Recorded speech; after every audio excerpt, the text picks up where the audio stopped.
Shalom. I'd like to start off by giving all honor, praises, and glory to Yahweh, Bahashem, Yahushai, Bahashem, Makaha, Kadash.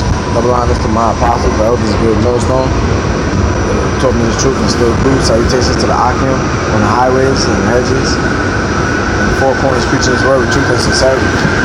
Just meditating in spirit, watching the Apostle Gabar's daily edification. As you can see, controlling this narrative. Forget about it, Esau, you lose. Yeah, Esau can't control the narrative, and it was a very edifying video. Suggest you watch it. And I was just going to get a couple of precepts, quick response to the point, showing you that Esau, you're a loser. Point blank period. Matter of fact, to be honest, let some. I can't leave without letting some of the Apostle Bar video play. Welcome to another edition of Great Millstone Mailbag Extra. Comes to you through the spirit and power of Yahweh Bahashem Yahushai Bahashem Rakak Wadash. All praises and glory is due. And I'm here for another edition of the daily edification, the daily exhortation. Now I was meditating on this phrase, Esau is trying to control the narrative. In other words, concerning us Hebrew Israelites, Esau is trying to control the outcome of our speech and trying to control it to, on one hand, show us as being quacks, if you will, that we don't know what we're talking about.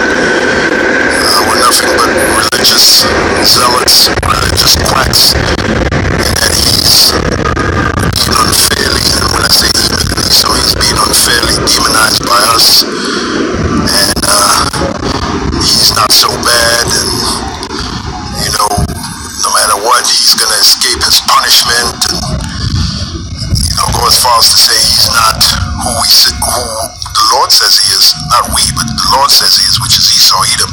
He's not Esau, he's not Edom. In other words, trying to control the narrative to make themselves look good and make us look bad. And I was watching this video here by a brother from England, Rakaya Kwam. He's one of the top men in the camp over there in England. And he did this video, Why Have the Media Ignored the Hebrew Israelites Till Now? Which is a pretty good video. This is his channel here. And he's featuring Glenn Beck. And Glenn Beck, who was formerly of Fox News.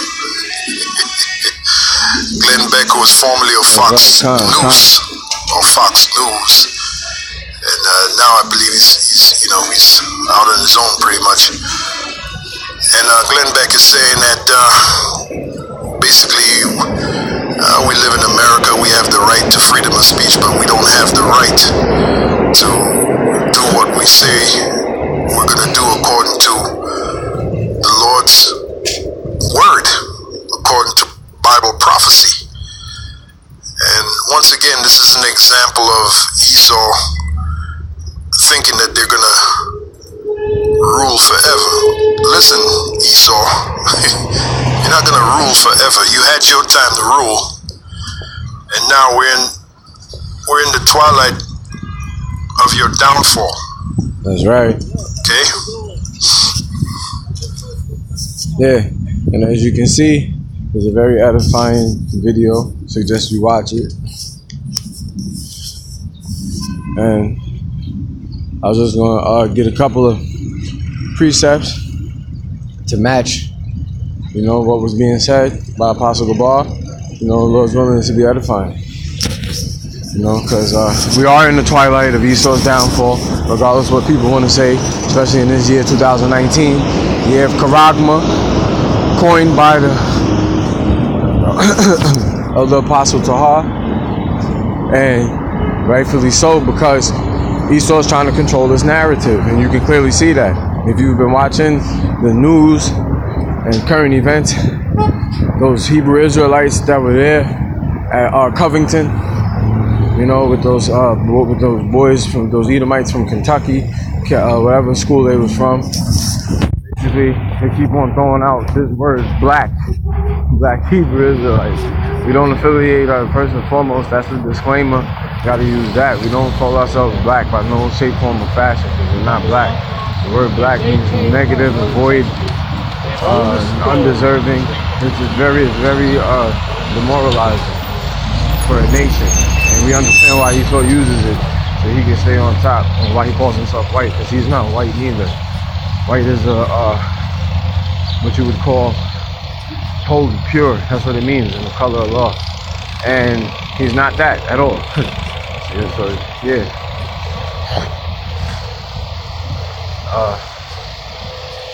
Basically, to be perfectly honest, all white and black is social constructs concocted from the pasty-faced red devil to control the narrative and to confuse the nations, you know, because everybody's nation.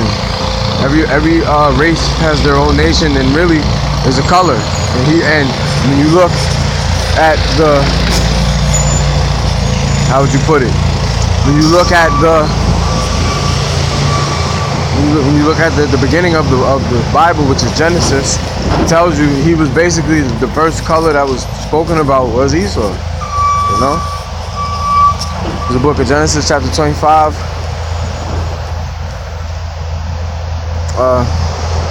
verse 23, and Yahweh said unto her, 2 nations are in thy womb, the 2 manner of people shall be separated from thy bowels, and the one people shall be stronger than the other people, and the elder shall serve the younger. And you know, if you know anything about the book of Genesis, that Esau came out first, you know, and it said that one people will be stronger than the other, and clearly Jacob is stronger than Esau. All you gotta do is look at sports. All you gotta do is look at heavy lifting. All you gotta do is look at the strong man's competition and boxing. You know, that goes without saying. Only a person in denial is going to say the so-called white man is stronger than the so-called black man. There's no such thing. So-called black man is the strongest man on earth, and everybody knows that. Everybody knows that. It's not even that's not even up for debate. The people, when you want to have a good laugh, you'll listen to people try to defend other men of different nationalities, like the so-called Chinese man. You know, try to say Bruce Lee, but they don't understand Bruce Lee was one of us. When I say one of us, I'm talking about Israelite, so-called black, Hispanic, and Native American. Because if you do the history, his father was a Jake. That's just the truth. What's it? Not to mention, well, let me get back to my point. And it says that the elder shall serve the younger, but clearly Esau came out first. Verse 24, and when her days to be delivered were fulfilled, behold, there were twins in her womb. And the first came out red, all over like an hairy garment, and they called his name Esau. Or in Hebrew, Ashashua, which is wasted away is he. You see? Why is he wasted away? He's wasted away because he lacks pigmentation. And Salakia, his name is Esau, but Ashashua in the Hebrew, which means wasted away is he. And why is he wasted away? Because he came out red and hairy like a garment. Because in ancient times, we used to dye garments red. And he came out looking just like the dyed garment. You know? And through the Spirit, if you can receive it, that's exactly how the Lord is going to make himself look in a spiritual sense. And when he returns, then he tells you about in Isaiah the 63rd chapter. You know? So who's this coming with dyed garments from Basra? Showing you that he's coming from where Esau was at, because Esau is the only child that came out like a dyed garment. You know? But that goes over a lot of people's heads too. Yeah. And I brought that out because just to prove that he was the first color. Yeah. Esau was the first color known in history, and how would you put it?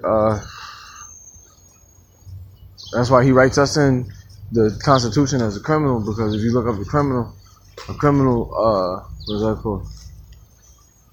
The root word for criminal is crimson, and crimson is what? A derivative of red. Clearly, Esau was the original criminal. And that just goes without saying. Because if you do the history, that's why he got chased into the Caucasus Mountains. Because before he lived in the Caucasus Mountains, Mount Seir, before he lived in Mount Seir, the Horites used to live there. And the Horites is a Hamitic tribe of Ham. Basically what you call the so-called Africans. And he even kicked them out of there. Because, you know, this is all the Most High's program. Period. You know?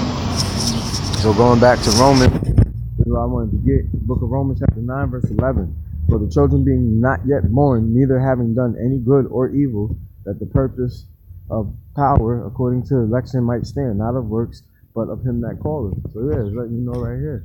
Before any child did anything, before anybody did anything, it was all for the purpose of what the Lord had said, period. That's the end of the story. No matter what nobody says or feels or thinks. You know?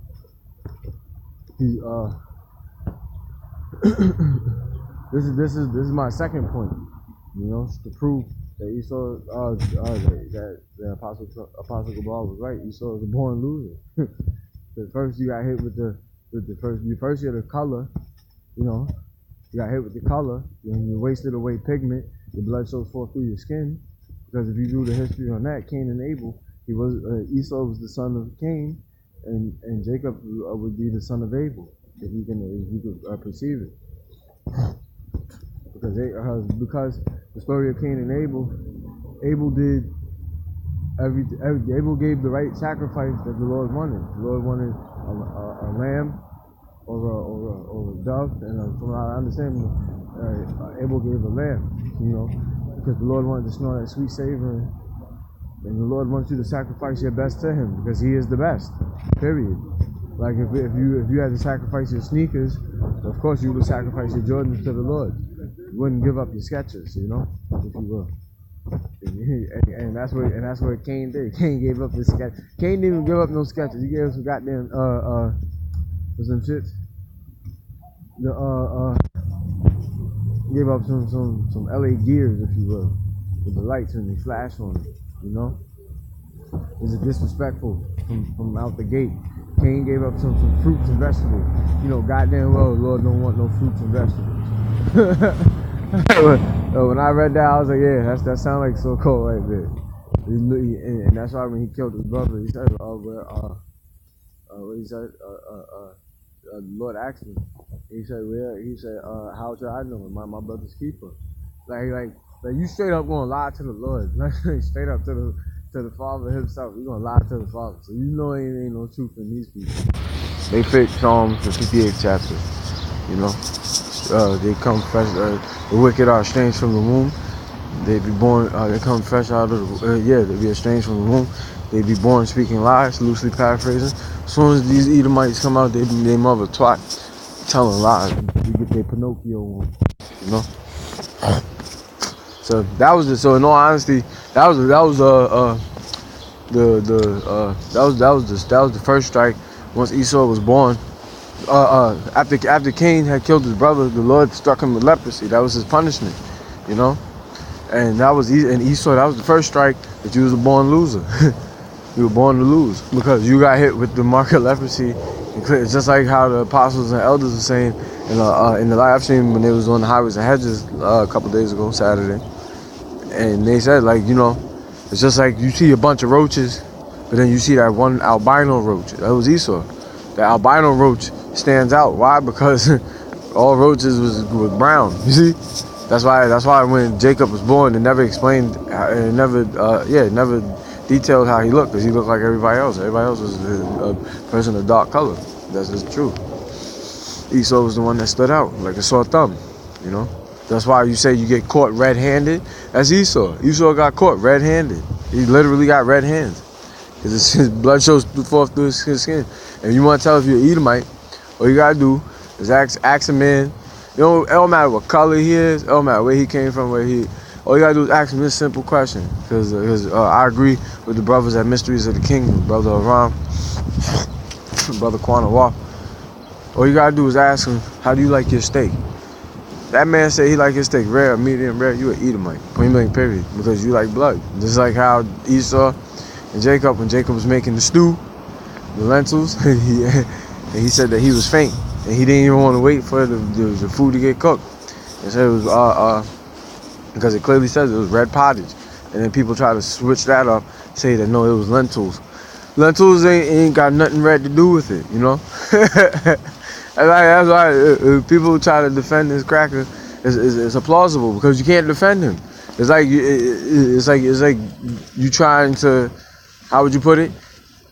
You trying to say that the Most High didn't write what He wrote, or He didn't say what to write. Like the Lord said, this is what I want written in the book, so people can know. You know, these people they just go off. They go off trying to establish their own righteousness. You know, let me continue though. Let me not stay too much away from the point. Verse 12, it was said unto her, the elder shall serve the younger. As it is written, Jacob have I loved, but Esau have I hated. And there you go. As it was written in Genesis, the elder shall serve the younger. And as it is written, Jacob have I loved, but Esau have I hated. It didn't say that in Genesis. Where did it say that at? That was in the Old Testament as well. That was in the book of Malachi, first chapter. The burden of the word of Yahweh to Israel by Malachi. I have loved you, saith Yahweh. Yet ye say, wherein hast thou loved us? Was not Esau Jacob's brother? Saith Yahweh. Yet I loved Jacob, his point, and I hated Esau, and laid his mountains and his heritage waste for the dragons of the wilderness. Yeah, there you go. So it's just like how it says in Romans. Before the children being yet born, doing any good or evil, it was the purpose of the Most High, according to His election, that might stand from what He said, because of Him that called it.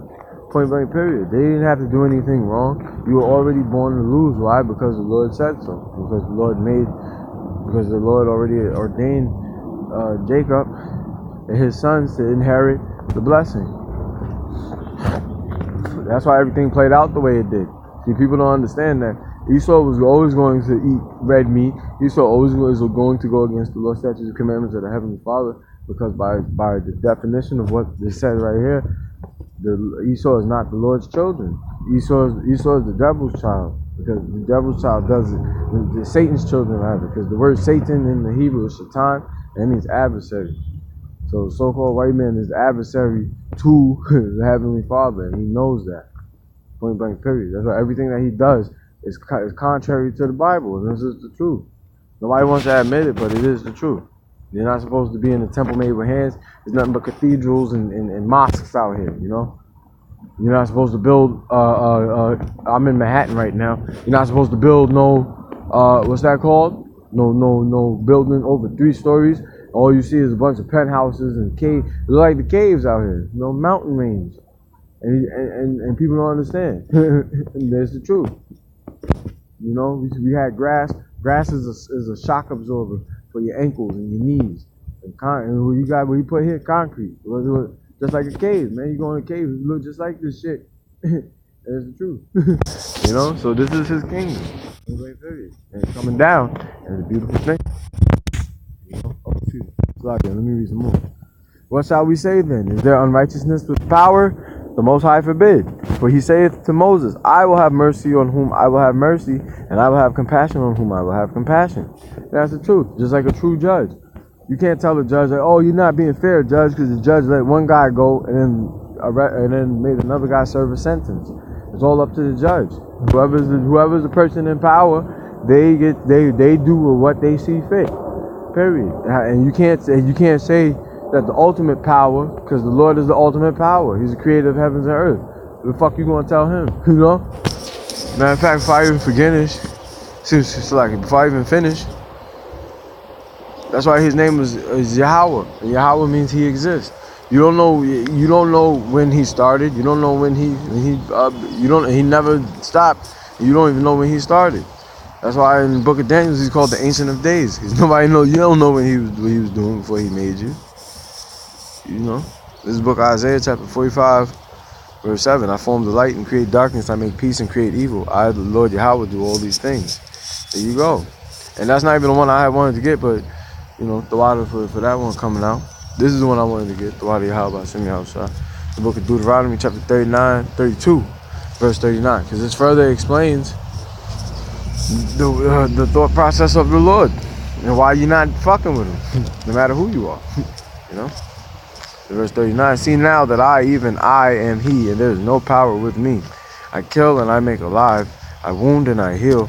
Neither is there any that can deliver out of my hand. For I lift up my hand to heaven and say, I live forever. And it's the truth. You see? That's why it tells you that Jacob comes from the sons of the all-living power. And we are the sons of Jacob, the sons of the all-living power.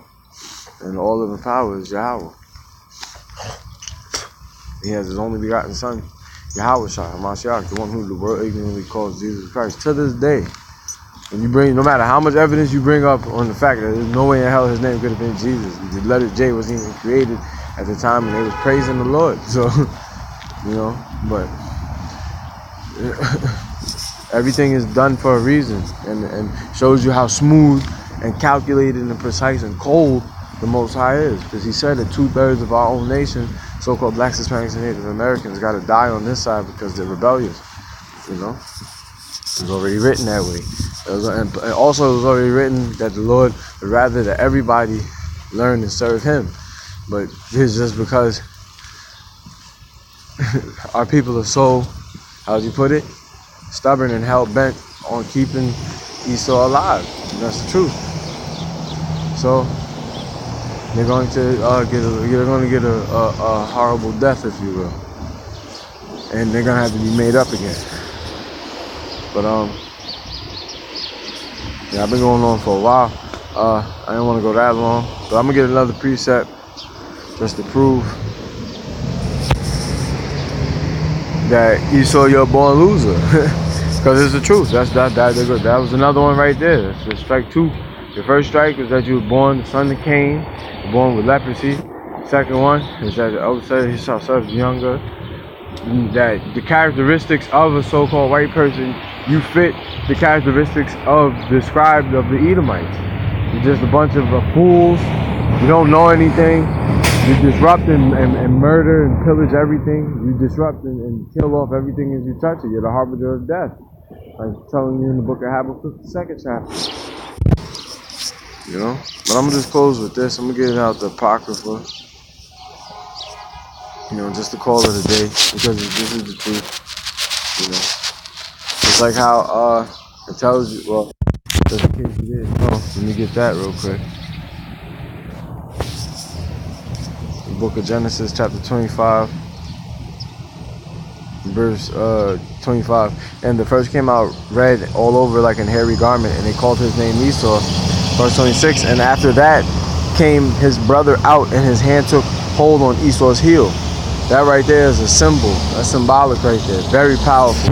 I'm going to get to why that's so symbolic. And his name was called Jacob, and Isaac was 80 years old when she bare them. You know, score is 20, so 3 times 20 is 60. Isaac was 60 years old when Rebekah had his children. You know, the reason why is very symbolic and powerful, because you go to the Apocrypha, and this is why they took the Apocrypha out of the Bible. The so-called white man, he took the Apocrypha out of the original Bible because it's too clear. He couldn't push Christianity. He couldn't push Catholicism because it wouldn't make sense to how the Latin tribes was here. And it tells you in the book how they got here before everybody, and how they set up in this land before everybody else did. So with that being said, Esau knows these scriptures, and he knows that his time is short. So that's why you see all of this. How would you put it? That's why you see all of these Edomites going off. You know, 2018. It was 311. What was that? 311 days. 307 shootings in 311 days. Mass shootings too at that. And who's doing that? That's Esau, man. Because he's lashing out at the earth. Why? Because now the earth is starting to reject him. It tells you in the book of Job, the 20th chapter. The earth is definitely starting to reject Esau, because you are the cancer of the earth, and the Lord is going to get rid of you. But this is the book of 2nd Ezra, the 6th chapter. We're going to go to the 7th verse. Actually, I started at the 6th. Then did I consider these things, and they all were made through me alone, and through none other. By me also they shall be ended, and by none other. Salaki, I'm not even going to read that. That goes into another part that I believe the Lord was talking. Then said I, this is the 7th verse, then answered I and said, what shall be the parting asunder of the times, or when shall be the end of the first and the beginning of it that followeth? And that's basically like the brothers that was asking in the book of Acts. You see Acts 1 and 6, right here. When they were therefore come together, they asked him, saying, Lord, when wilt thou at this time restore again the kingdom to Israel? And that's exactly what Ezra was asking, you see? Point blank, period. He was asking that because we know that Jacob is supposed to be ruling. And Jacob consists of you so-called blacks, Hispanics, and Native Americans. We are the true rulers of this earth, period. The true ones, not the fake ones. You know, like it tells you in the book of Job, in the 9th chapter, the earth was given into the hand of the wicked. And he painted over the faces of the judges. So basically, everybody that's ruling right now, they're the fake judges. And they know who the true judges are. And soon it's not going to be a debate. It's not going to be up for debate. And we waiting for that. But that's what Ezra is asking for. You know, like he said, what are the parting asunder of the times? Like, when is the times going to change? Or when shall the end of the first and the beginning of it that followeth? Like, when is going to be the end of this man's rulership, the so-called white man? We tired of this shit. It tells you that in the book of Proverbs, 29th chapter, when the wicked bears rule, the people mourn, and when the righteous bears rule, the people rejoice. So just by looking at everybody's face on a daily basis, they're not smiling. And why they're not smiling? Because the wicked bears rule, and they're not happy. You know, it's kind of like that book. It's kind of like that movie Lion King when Scar was ruling. When you know that Mufasa and Simba's supposed to be ruling. It's just like that. Verse 8, and he said unto me, from Abraham unto Isaac, when Jacob and Esau were born of him, Jacob's hand held first the heel of Esau. Yeah, and you read about that in the book of Genesis, the 25th chapter. He laid hold on his heel. That was symbolic. Why was that symbolic? This is the point. Verse 9, for Esau is the end of the world, and Jacob is the beginning of it that followeth. Yeah. Verse 10, the hand of a man is betwixt the heel and the hand. Other question, Ezra, asked thou not. The angel told him to shut up. Don't ask him more questions, because that's a jewel for you. You know? You want to know why Jacob held Esau's heel? Because it was symbolic for him snatching him out of his rulership seat. Because the true seat of power is supposed to go towards Jacob. Because the elder, like it told you in Genesis, the elder shall serve the younger. You ain't never seen no so-called white man to this day serve no so-called black, Hispanic, and Native American. It's the other way around. And the only reason why it was like that because we didn't listen, and the Lord judges us as a nation. It tells you that in the book of Amos, the 3rd chapter, that the Lord only knows us out of all of the family, so He's gonna punish us for our iniquity. But it also tells you in the book of Lamentations, the 4th chapter, that our punishment is almost done, and our captivity, and the Lord will not put us in captivity again. So we say, call halal Yahweh by Hashem Yahweh Shai for that, man. For real. And when you was edified, like to give all honor, praises, and glory to Yahweh by Hashem Yahweh Hashem Makaha Kadah. Double honor to the apostles, the elders, the millstone. Shalom to the elect. Death and destruction to America, and death to Esau, man. You're going into slavery, and it's a beautiful thing. Can't control that narrative. Everything has a beginning and an end. And you're no different, Esau. Your rulership is coming to an end. And we're very well aware of your pride. You know, in the book of Obadiah, the 1st chapter, it speaks about your pride. You're renowned for your pride. But that's one of the things that's going to be broken concerning you, Esau, is your pride.